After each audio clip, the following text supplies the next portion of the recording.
लगता है बहू सब्जी के खेत में पैदा हुई थी। रीना, ये क्या, सब्जी मंडी खोलनी है क्या घर में? नीलेश ने रीना को सब्जियों का ढेर साफ करते हुए देखकर कहा। सब्जी मंडी जनाब, इसमें से आलू और प्याज को छोड़कर बाकी ये सिर्फ 2 दिन की सब्जियां हैं। क्या?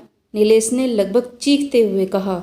जी हाँ, रीना ने अभी भी सुकून से जवाब दिया है। तभी सासू माँ के बड़बड़ाने की आवाज़ आई।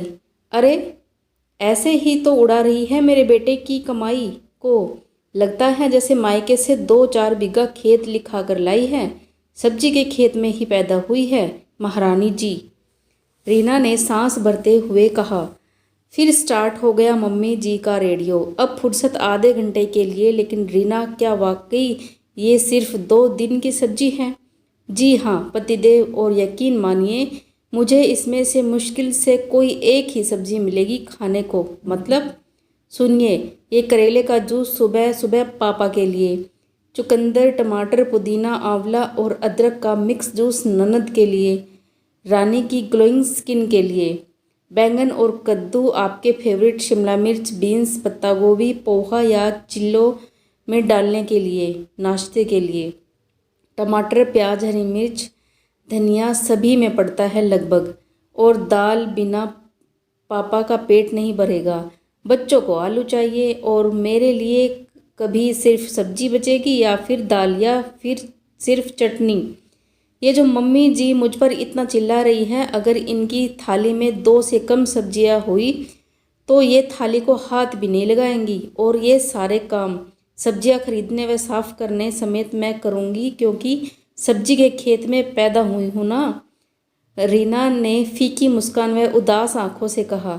नीलेश को न जाने क्यों रीना की उदास आंखों व उतरे चेहरे ने रात में सुकून से सोने न दिया और अगली सुबह एक नई रोशनी लेके आई। अम्मा, आज से सब्जी खरीदना आपकी जिम्मेदारी है। रीना तो मेरी कमाई यूं ही लुटाए दे रही है। और बिट्टो, पापा का और अपना जूस तुम बनाओगी और साथ में अपनी भाभी को भी पिलाओगी। देखो कैसी लगने लगी है। नीलेश ने सबको आदेशित किया। अगली सुबह बचत के चक्कर में माता जी ने कोई सब्जी नहीं खरीदी। पुरानी सब्जियों से 2 दिन का काम चला, पर तीसरे दिन न पिताजी को जूस मिला न बिट्टो को। ऊपर से सबकी थाली में सिर्फ एक सब्जी और दाल पहुंची। पर रीना का काम जरूर आधा हो गया। 1 हफ्ते बाद मैं कह रही थी कि बेटा नीलेश, अब इस उम्र में मुझसे ये जिम्मेदारियां नहीं उठाई जाती। ऊपर से मैं समझ गई हूँ कि गलती बहू की नहीं बल्कि हम सब की है। वो बेचारी तो मुफ्त में सब बातें सुन रही थी। यही मैं आपको समझाना चाहता था माँ, कि अगर कोई पलट कर जवाब नहीं दे रहा तो ये उसकी कमजोरी नहीं, उसके संस्कार हैं। और खेत में आपकी बहू नहीं, हम सब पैदा हुए हैं, तभी एक सब्जी में किसी का पेट नहीं भरता। ऊपर से ये सारा काम भी उसी को करना पड़ता है।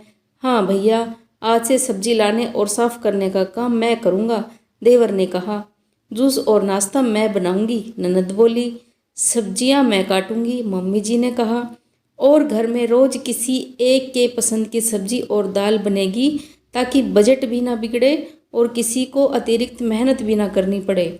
और मैं सोच रहा हूँ कि घर पे किचन गार्डन शुरू कर दूँ, ताकि सेहत भी सही रहे और बजट भी, पिताजी ने कहा। और पूरा परिवार एक साथ मुस्कुरा उठा। दोस्तों, अक्सर ऐसा होता है कि सबकी परवाह करने वाले को ताने व उल्हाने सुनने पड़ते हैं। इसलिए अगर कोई आपकी परवाह करता है तो उसके शुक्रगुजार बनिए, उसकी कदर करिए। दोस्तों, कहानी कैसी लगी कमेंट करके जरूर बताना। कहानी पसंद आई हो तो वीडियो को लाइक, शेयर और सब्सक्राइब जरूर करें।